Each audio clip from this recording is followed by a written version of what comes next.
AOC is in some trouble, and I want to, let me just play this. This is from Fox over the weekend, and then I got a question for you. All right, because AOC could be in some trouble. The New York Post reports that the Congresswoman may have violated federal election law and House ethics rules by misusing nearly $19,000 in campaign cash last year on a psychiatrist known for specializing in ketamine therapy. The National Legal and Policy Center filed a joint complaint. Did you hear that? People use their campaign money and things for personal things all the time they're not supposed to. She's using hers on a psychiatrist for this ketamine treatment. Pretty crazy, isn't it? By misusing nearly $19,000 in campaign cash last year on a psychiatrist known for specializing in ketamine therapy. The National Legal and Policy Center filed a joint complaint with the FEC and the Office of Congressional Conduct, demanding that authorities determine whether the money paid to Dr. Brian Boyle was fraudulently documented as leadership training and consulting. Now, Dr. Boyle is a chief psychiatric officer at Stella Mental Health and is known as the leading authority on ketamine. We have reached out to Congresswoman AOC's office, but we have not heard back yet. So, Kevin. Yeah. Okay. Now, I don't know. I know that ketamine is used for mental issues. Does anyone know the types of mental issues they use ketamine for? This seems pretty severe to me. She's going to a psychiatrist for pretty radical treatment there with the ketamine. Is she mentally stable? I think people got a right to know. I'm going to make a prediction on this. This story in the ketamine angle to it, in the psychiatrist angle, is getting bigger and bigger every day. She's going to be forced to answer for this. And God knows what other medication she's on. She has gained a tremendous amount of weight in the last few months. Is she mentally stable enough to be in Congress? And I'm going to make a prediction. If this continues to grow, this story, right, and investigations and everything take care of, you know what she's going to say? What do you think she's going to say that she's going to the psychiatrist for? And getting this ketamine treatment. You know what it is? She's going to say this: PTSD from January 6th. Even though she was not in the building, she's going to claim that it's PTSD from January 6th, even though she was not in the building. Mark my words, if she's forced to respond to it. If this was the journey that my life was taking, that I felt that things were going to be okay.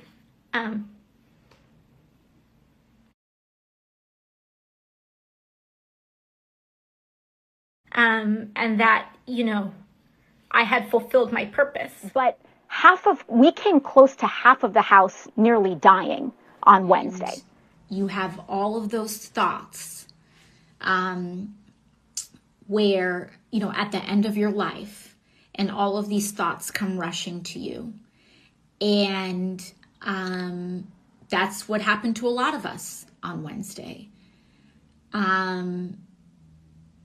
And I thought I did not know if I was going to make it to the end of that day alive.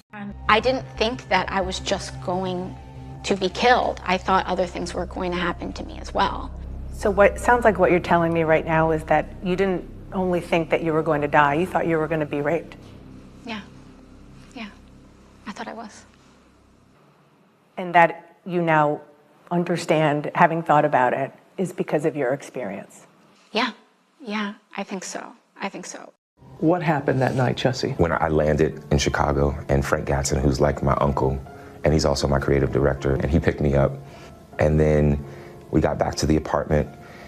There was no food. Boom, boom, boom. I went to the subway and got the order. I just get up like this, and I run over to the legislative office, and I run over to G. As I was crossing the intersection, I heard Empire. G just looks at me back, and he just goes, hide, run and hide. And I don't answer to Empire. My name ain't Empire. I run back into my office. I slam my door. I heard Empire.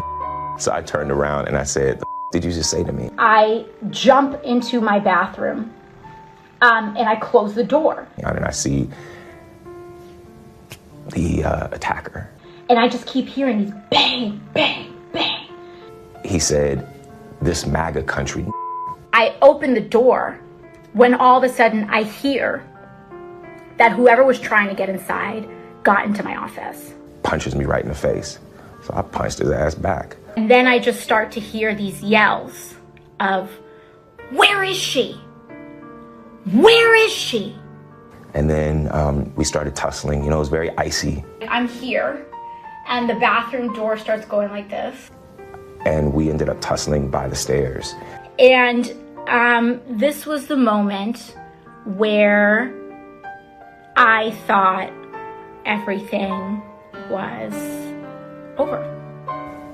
Fighting. There was a second person involved. Where is she? Where is she? Who was kicking me in my back. I start to look through the door hinge to see if I can see anything. Then it just stopped. And there's like a door here and there's like another door here. So I'm like trying to look through two door hinges. And I look down and I see that there's a rope around my neck. And the weird thing about moments like these is that you lose all sense of time. How long did this all It felt like minutes, but it probably was like 30 seconds. In retrospect, maybe it was 4 seconds. Maybe it was 5 seconds. Maybe it was 10 seconds. Maybe it was 1 second. I don't know. It felt like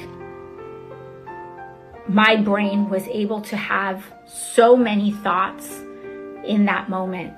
I noticed the rope around my neck and I started screaming. I mean, I thought I was going to die. I want them to see that I fought back. And I want a little gay boy who might watch this to see that I fought back. You know, so deeply rattled. I'm still processing the end of my life. I was talking to a friend and I said, I just want them to find them. And I'm fully expecting one of these insurrectionists to turn the corner with a gun and that it would be over again. If you're gonna die, fight until you do. Thought I was going to die like 10 minutes ago, then thought I was going to die again. I still want to believe, with everything that has happened, that there's something called justice. I felt that if this was the journey that my life was taking, that I felt that things were going to be okay. And that, you know, I had fulfilled my purpose. You do such a disservice when you lie about things like this.